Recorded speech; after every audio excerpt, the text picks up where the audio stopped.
All right, hello and welcome. Hey, have you ever had that moment, that little bit of panic when an IELTS line graph just pops up on your screen? Yeah? Well, you're in exactly the right place. Today, we're going to break down how to crush this task with a really simple but super powerful three-step method. I promise we're going to swap that confusion for some serious confidence. So here's what we're going to do. First, we'll talk about why this is even a challenge. Then, I'll walk you through the 3 key steps: getting the big picture, finding the key features, and then comparing the data. And to wrap it all up, we'll see the whole method in action. By the end of this, you're going to have a solid plan you can use every single time. Okay, let's dive right in. Section 1, the line graph challenge. Look, before we jump into the how-to, we got to understand the why. Why is this so tricky for so many people? Once we get that, moving from confusion to clarity is going to be a breeze. You know the feeling, right? You're just staring at this mess of lines. They're going up, they're going down, they're crossing over each other, and your brain just goes, whoa, where do I even start? It's totally overwhelming. And then, on top of all that, you can almost hear it, can't you? The clock, ticking away. The pressure is just immense. You don't just have to describe it, you have to do it fast, you have to do it well, and you have to get those marks you've been working so hard for. But here's the thing. What if you had a plan? A foolproof system that you could just pull out and use every single time, no matter how crazy the graph looks. Well, that's exactly what we're about to build. Together, starting right now.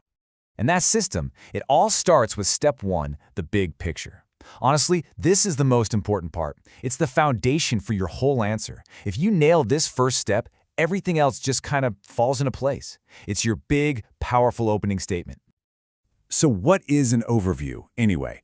It's super simple. It's just a 1 or 2 sentence summary of the main story of the graph. That's it.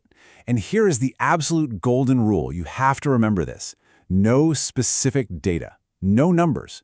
You are literally just describing the overall pattern, the main trend you see. So how do you find that main trend? Easy. Forget the numbers for a second. Just squint your eyes and look at the shapes. Are the lines generally going up? Are they going down? Is there one line that's just way higher than all the others the whole time? Or are they just all over the place, fluctuating like crazy? Your only job here is to find that one big main movement. That's your overview. Simple as that. All right, so you've got your big picture overview. You've locked it in. Perfect. Now it's time for step 2. Find the key features. This is where we get to zoom in. We've taken the wide shot. Now we're going to focus on the most interesting details. Now, a key feature doesn't mean every single little wiggle on the line. No way. Think of them like the headlines of a news story or the most dramatic moments in a movie. You're on the hunt for the points that just jump out at you. And here's your cheat sheet, your checklist for what to look for. When you're scanning that graph, look for these things. What's the highest point? The peak. What's the lowest point? The trough. Where do the numbers start and where do they end? And this one's huge. Do any of the lines cross each other? That intersection point, that is almost always a key feature you've got to mention. These are the juicy details that are going to make up the main body of your answer. And that brings us to the final piece of the puzzle, step 3. Compare the data.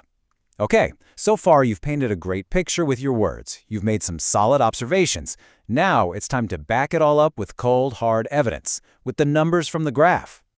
So you said there was a peak, right? Or you mentioned that big crossover point. Great. Now you just have to prove it.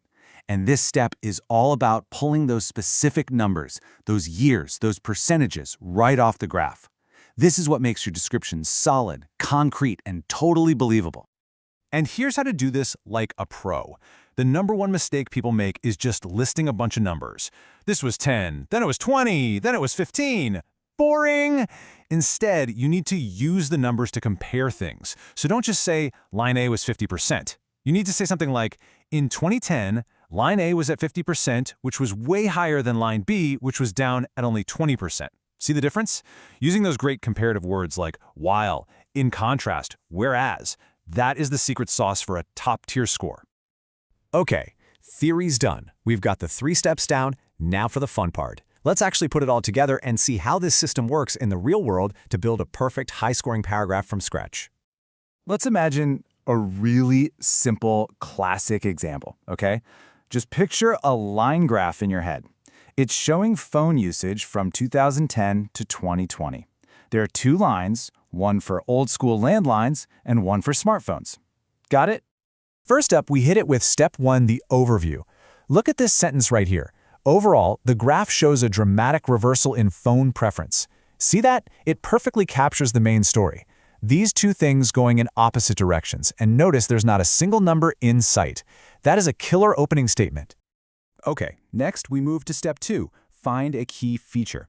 So what's the most dramatic thing happening on this imaginary graph? It's that moment where the lines cross, right? That's the headline. When you point out that crossover point, you're basically telling the examiner, hey, I know what's important here. I can spot the big moments. And finally, step 3, we bring in the numbers to seal the deal. This sentence does it perfectly.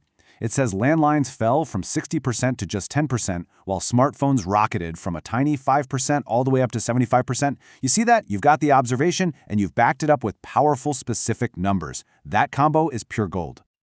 So, let's just recap the whole plan one more time. It's this simple. Step 1, start with the big picture, your general overview. Step 2, zoom in and find the most important key features. And step 3, use the specific data to back it all up, to compare and contrast. 1, 2, 3. That's the formula, every time.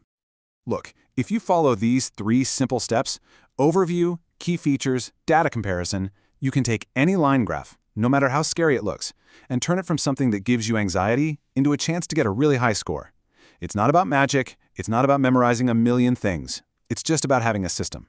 And now, you have one. So the only real question is, are you ready to go out there and master your next graph?